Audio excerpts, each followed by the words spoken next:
વહેલી સવારથી વરસાદી માહોલ, 20 થી વધુ સોસાયટીઓ પાણીમાં ગરકાવ થઈ છે। પાણી ભરાઈ જતા વાહન ચાલકોને ભારે હાલાકીનો સામનો કરવો પડ્યો છે। પાલિકાની પ્રી મોન્સૂનની કામગીરીની પોલ ખુલી ગઈ છે। વહેલી સવારથી વરસાદી માહોલ પાટણમાં જોવા મળ્યો, પરંતુ આ દ્રશ્યો છે કે જે પાલિકાની પ્રી મોન્સૂનની કામગીરી છતી કરે છે, કેવી કામગીરી કરવામાં આવી છે એનો પુરાવો છે।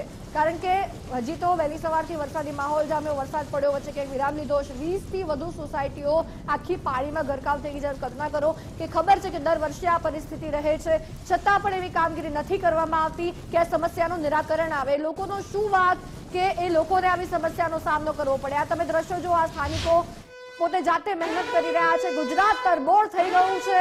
વરસાદી માહોલ, પાટણ જિલ્લામાં મેઘરાજાની સવારી યથાવત। પાટણ શહેરમાં 1 ઇંચ વરસાદમાં પાણી થઈ ગયું। કોંગ્રેસ ધારાસભ્ય કિરીટ પટેલ લોકોની વારે નીકળ્યા છે। વિસ્તારમાં વરસાદના પાણી ભરાઈ જતા નિરીક્ષણ કરવા નીકળ્યા છે ધારાસભ્ય। પાટણનું પ્રથમ કોલેજ રેલવે અંડરપાસમાં પાણી ભરાઈ ગયા છે।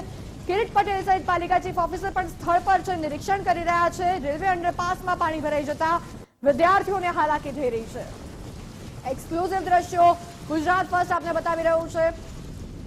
અખ્તર મંસૂરી આપણી સાથે જોડાયા છે। અખ્તર, પાટણમાં સતત મેઘરાજાની સવારી અને ક્યાંક પાણી ભરાઈ ગયા છે, ધારાસભ્ય પણ નિરીક્ષણ કરવા નીકળ્યા છે, શું અપડેટ છે જણાવશો? જી ચોક્કસથી કશી જણાવી દઈએ તો જે રીતે રાજ્યભરમાં જે વરસાદ શરૂ થયો છે ત્યારે પાટણમાં પણ સવારથી આવી રીતે વરસાદ શરૂ થયો છે।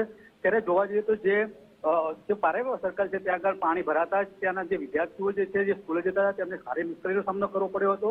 અને જે છેલ્લે જે વિદ્યાર્થીના જે માતા પિતા તેમને પોતાના જે કહેવાય કે વ્હીકલને છોડીને પોતાની ગાડી લઈને જવા માટે મજબૂર રહ્યા હતા। અને બીજી તરફ વાત કરીએ તો કોલેજનું જે ગરનાળું છે તે ભરાઈ જતા ત્યારે સ્થાનિક જે ધારાસભ્ય છે કિરીટ પટેલ અને ચીફ ઓફિસર બિજિન બોડા ત્યાં આગળ સ્થળ પર આવ્યા હતા, જે પાણીનો નિકાલ કરવા અર્થે અને કઈ રીતે તેનો રસ્તો નિકાલ કરવા માટે કરવામાં આવે છે અને વિદ્યાર્થીઓની જે મુશ્કેલી જે પડે છે તે મુશ્કેલીનો કઈ રીતે હલ થાય તેને માટે થઈને તે સ્થળની મુલાકાત કરવામાં આવ્યા હતા। અને વરસાદ જે વાત કરવામાં આવે છે, જે નીચાણવાળા વિસ્તારો છે તેમાં ઢીચણસમાં પાણી ભરાઈ જવા પામ્યા છે। જ્યારે રેલવે ગરનાળાની વાત કરીએ તો રેલવે ગરનાળા અંદર જે પાટણનો જે પ્રવેશદ્વાર કહેવાય તેમાં પણ પાણી ભરાઈ જતા ત્યારે હારે પાટણના અંદર જે પ્રવેશદ્વાર કહેવાય તે બંધ થઈ જવા પામ્યો છે। અને જે અવર જવરનો જે રસ્તો છે, જે પાટણથી બહાર નીકળવાનો રસ્તો છે, હાલ તો બંધ થઈ જવાથી ભારે મુશ્કેલીનો સામનો કરવો પડી રહ્યો છે। જી આભાર અખ્તર સમગ્ર વિગતો બદલ।